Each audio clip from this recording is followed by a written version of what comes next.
Well, a road team between Old Dominion and VCU has not prevailed since 2011, and the Monarchs kept that streak going with their 5th straight victory to move to 7-3 overall with a 61-44 triumph over the Rams. With Susan Montgomery, I'm Matthew Hatfield. And Susan, how about that 28-4 burst for the Monarchs to begin the second half? It was vintage Lady Monarchs basketball of old. Well, as Coach says, coaches love halftime because you can go in there and you can do some changing things and do a little talking, and obviously whatever Coach said at halftime worked because they came out with a different perspective. They came out with a lot of energy, and they took control in that third quarter. And like you said on the broadcast, it was the defense that set the tone. The purpose in the second half was there. And Sarah Tibiasu, who came in averaging about 15 points per game, finishes up with 2 field goals, the second one not coming until the fourth quarter with the game well in hand. They really bottled her up with a lot of different traps and several different defenders on her throughout the night. Yes, they did. And then she got in a little foul trouble, so went to the bench. And when she went to the bench in that third period, that's when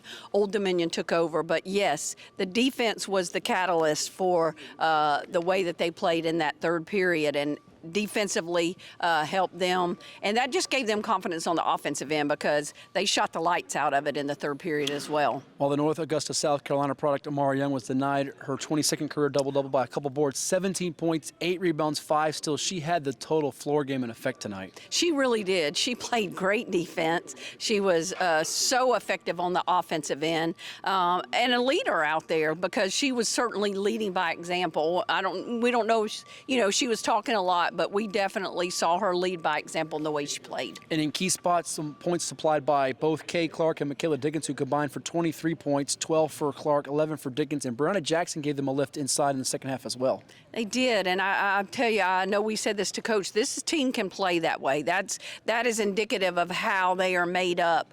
Scoring on the post, which opens up the outside shot, so their shooters knock it down, playing good team defense. So if this team can put that type of play together for 4 quarters, I think people need to watch out. What's the saying? We must protect this house. Well, the Monarchs will try to protect this house again coming up on Sunday against Norfolk State, who comes in at 9-1. They're looking to pull off an upset, but the Monarchs want to keep that unblemished record going at home. Well, you have to. You got to protect this place, and especially against your rival in Norfolk, Norfolk State. So I think people need to come out, take a look, see what this team has to offer, and especially give them some support from that other team in Norfolk. It's getting closer to Christmas, coming out Sunday for the Spartans and the Monarchs. Thank you for watching Monarch Media.